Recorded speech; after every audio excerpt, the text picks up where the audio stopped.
Hello everybody, my name's Fulton, and I'm here to give my opinions on why modern multiplayer gaming disappoints. The first topic I would like to cover is how game companies keep trying to force their games to be competitive. Companies today would rather sacrifice and strip down good parts of a game just so that they can advertise it as competitive. This is a major problem because it just doesn't work. The thing that makes competitive games competitive isn't that they were designed to be that way.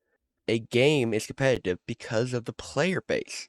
Take Counter-Strike, for example, one of the biggest and most successful competitive scenes of all time. CS started out as a fun Half-Life mod that Valve bought, improved on, and made an exciting game out of. Players started to flock to it and put hours into it, and eventually, some got really good.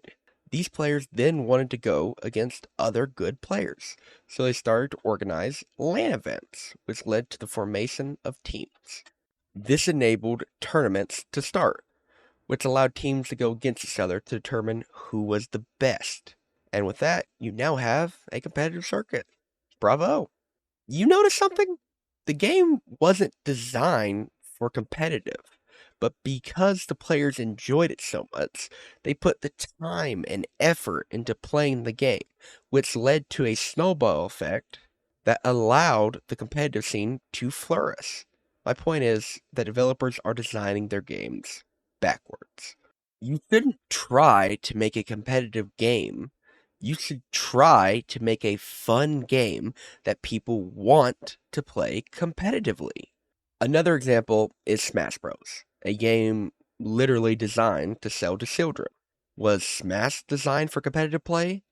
No. But it has thrived as one because the developers made a fun and enjoyable game that people want to get good at.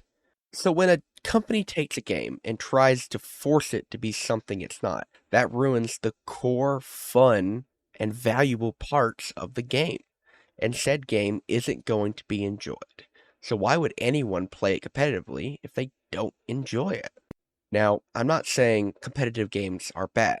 Actually, quite the opposite. I love competitive games. But you can't force a game to be competitive. You need to set up the core values of a game and then give the players a fun and enjoyable reason to play competitively. First topic done. To cleanse your palate of negativity, here's a picture of my cat, Raw. FOMO. The fear of missing out is a phrase going around a lot lately, and it's apparent why. Most game companies now want one thing, and that's money. Because of this, they do their best to induce a fear into players that they might miss out on something that they can never get again. It works very well because people hate to miss out on things. So they fear that if they don't get said things, their account or character will never be complete. So the companies put these items in microtransactions, battle passes, or limited time events that they ramp up the prices or difficulties to just because they can, and we, the players, just have to sit there and take it. A good example of this is Destiny 2. I love D2, but I will never play it again because of FOMO. Bungie uses FOMO by limiting weapons and cosmetics to certain times, events, and seasons. An example of this is the Palindrome, king of the Void hand cannons, which is no longer accessible in Season 22 because it is a rotating, seasonal Nightfall weapon that Bungie decides when it's available. Now, Bungie introducing crafting did fix this issue, in a way, but it also introduced more grinding to get the required number of red bordered weapons to craft them. This, along with having to spam nightfalls and dungeons, just leads to fatigue mentally and physically. But because these players are experiencing FOMO, they'll do it. The negatives of this, though, is that when something happens and a player can't play, they miss out. And now everything they did to keep from being behind is pointless. This is just a way for companies to mentally force a player to play the game even when they are completely burnt out, which leads to increased playtime and revenue. If you haven't been keeping up with the D2 player base, it is at its wits' end with Bungie, and a couple big name D2 YouTubers have quit or are thinking about quitting due to Bungie's lack of fixing problems. Another palate cleanser is needed. So this time, here's a picture of my dog Nelly. Wait, hey you. Yeah, you. It's the halfway mark of the video. So drink some water. The final negative part of this rant is battle passes. Now, we could put battle passes in the FOMO category, but I think battle passes deserve their own little section. And rant, because I have a bone to pick with battle passes. To clarify, I like the idea of battle passes, but the executions are horrendous. But I have an idea to fix it. I call it the win-win system. All current and past passes need to be accessible to anyone playing the game. You do this by allowing players to select which pass they want to use.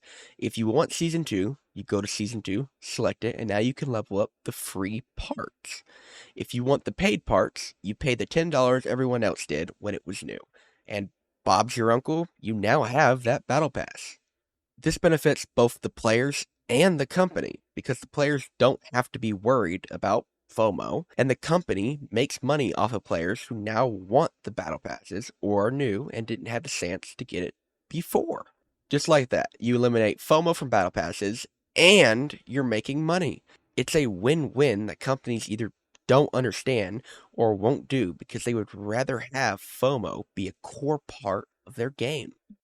What I want to talk about now isn't bad. It's actually the good parts of modern gaming, and why I feel gaming can still rise back up and reclaim its lost spirit. First is the introduction over the past few years of the absolutely amazing single-player games.